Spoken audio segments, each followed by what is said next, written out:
Hello বন্ধুরা, সবাই কেমন আছো? আশা করতেছি সবাই ভালো আছো আর আমিও ভালো আছি। আর হঠাৎ করে বইয়া রয়েছি, কিতা করতাম মনে করতেছিল, তো কিতা করবো করতে করতে মেকআপ করা শুরু করতাম।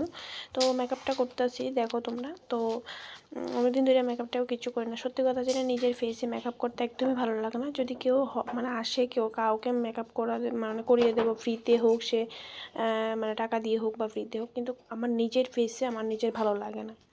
আমি কারোর ফেসে করতে খুব ভালোবাসি, কিন্তু এমন তো আবার বাড়িতে কেউ নেই যে ওদের ফেসে ট্রাই করে দেখবো। তো যাই হোক, আমি নিজের ফেসে নিজে একটু করে নিচ্ছি, বসে বসে ভাবছি কিছু তো করা দরকার। তো কী করবো, এই জন্য তার জন্য ময়শ্চারাইজার দেখতে পাচ্ছ, ময়শ্চারাইজার আমার ঘরে নেই, তো আমি যেটা সবসময় মুখে ইউজ করে নিই সেটাই লাগিয়ে নিলাম আর কি, শীতের দিনের জন্য। ময়শ্চারাইজারটা কিন্তু মাস্ট বি শীতের দিনের জন্য লাগবে, এবং গরমের সিজনের জন্য আছে, বাট শীতের সিজনের জন্য কিন্তু লাগবেই, মাস্ট বি। তো তারপরে আমি আমার পরপর সব কিছু দিয়ে দিচ্ছি, তো তোমরা দেখতে থাকো। তো তারপরে আমি আমার ফাউন্ডেশন ভালো করে মুখে লাগিয়ে নিচ্ছি। সত্যি কথা যেটা, আমার হাতে কোনো আয়না নেই, মানে বড় আয়না থাকলে আয়নাতে দেখে লাগানো যায়, আর মোবাইলে ক্যামেরাতে সত্যি কথা ভালোভাবে বোঝা যায় না। তো আমি যেটা ফার্স্টেও বলেছি আর এখনও বলছি, আমার নিজের ফেসে কিন্তু মেকআপ করতে আমার সবচেয়ে বড় আলস্য লাগে, আর সবচেয়ে মানে বিরক্ত বোধ লাগে, কারণ আমার ভালো লাগে না। তো এখন কন্ট্রোলিং করে নিচ্ছি। তো আমার ফেসে কন্ট্রোলিং করার দরকার নেই, তারপরে তোমাদেরকে দেখানোর জন্য আমি করে দিচ্ছি আর কি। তো চলো তোমরা দেখতে থাক। তো কন্ট্রোলিং করে নিচ্ছি ভালো করে, দেখতে পাচ্ছ। তো আমি জানি ভালো করে বোঝা যাচ্ছে কি না। তো আমার মনে হচ্ছে যে কন্ট্রোলিংটা করা সুন্দর হয়েছে, আমার মনে হচ্ছে। তো তোমাদের কাছে কেমন লাগছে অবশ্যই কমেন্ট করে জানাবে। তো এখানে আমি এটাও খুব ডিস্টার্ব করতেছিল মেকআপ করার সময়। এত যদি ডিস্টার্ব করে, মানে সামনে সামনে যদি হাঁটে বা সামনে সামনে এটা নিয়ে যাচ্ছে, চলে যাচ্ছে, তো তার জন্য আমার হচ্ছে না।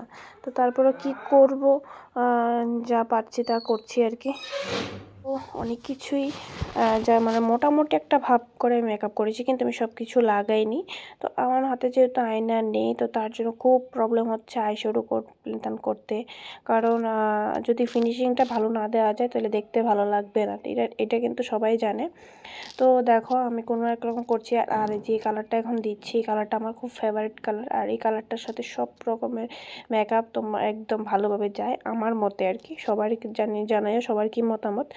তোমরা যদি নর্মালি মেকআপ করো না, এই কালারটার সাথে যদি মেকআপ করো না, খুব সুন্দর লাগে দেখতেও। তো আমি আমার আই মেকআপটা করে নিচ্ছি একদম সিম্পলিভাবে, একদম সিম্পলি করে নিচ্ছি, কারণ আমার মধ্যে আলস্য পরিপূর্ণ। তো এটা সবাই জানো, আশা করতেছি তোমরা ভিডিও দেখলেও বুঝতে পারবা। তো তোমরা দেখতে থাকো। তারপরে আরেকটা প্লেট লইছিল, সেটা এই সামনের সাইডটার একটু সাদা মানটা একটা হাইলাইটার দিয়ে দিছি। তো আমার এই কালারটা এত ভালো লাগে, মানে যেটা কইতেছিলাম যে আইশ্যাডো, এই যে আইশ্যাডো মানে আজকে যে আইশ্যাডো দানটা করছি, মানে আমার আই মেকআপটা করছি, আমার কাছে খুবই ভালো লাগে। আর সত্যি কথা, এবার একটা কথা কই, আইলাইনারটা আমি খুঁজে পাইতেছিলাম না আমার এটা। তো রাখছিলাম কাজ হয়ে, কিন্তু খুঁজে পাইতেছিলাম না, তার কারণে এই কাজলটা দিয়ে আমি আইলাইনার দিছি, ভালোই লাগতেছে। বাট একটা কথাই কইতেছি বারবার, যে যদি কোনো ভুল হয়েও থাকে, আমি জানি ভুল হবে, কারণ হচ্ছে আমি মোবাইলের মধ্যে ভালোভাবে বুঝতে পারছি না।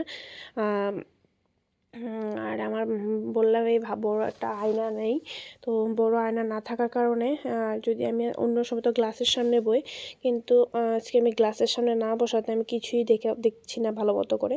তো যাই হোক, যতটুকু হয়েছে ততটুকু ভালোই হয়েছে। তোমরা একটু কমেন্ট করে জানাইও যে মেকআপটা কেমন। মেনলি হচ্ছে মেকআপ যাতে না ফাটে, এই দিকটা লক্ষ্য রাখতে হবে, যেটা আমার ক্ষেত্রে কখনোই হয় না যে মেকআপ ফাটবে।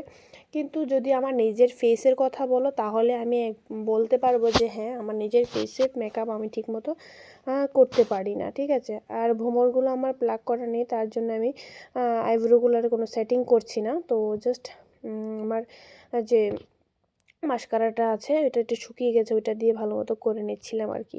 তো যাই হোক, তো দেখতে পাচ্ছ আমার মেকআপ পুরোপুরি কমপ্লিট। তো যাই হোক, আজকের এই ভিডিওটা তোমার কাছে কেমন লাগছে অবশ্যই কমেন্ট করে জানাইও, আর আমার মেকআপটা কেমন হয়েছে এটাও কিন্তু কমেন্ট করে জানাইবা। তো আজকের মতো ভিডিওটা আমি এখানে শেষ করতেছি, ফিরে আইতেছি নতুন একটা ব্লগ নিয়ে। আশা রাখবো সবাই ভালো থাকবা, সুস্থ থাকবা, দেখাইতেছে নেক্সট ব্লগে। Tata, good night.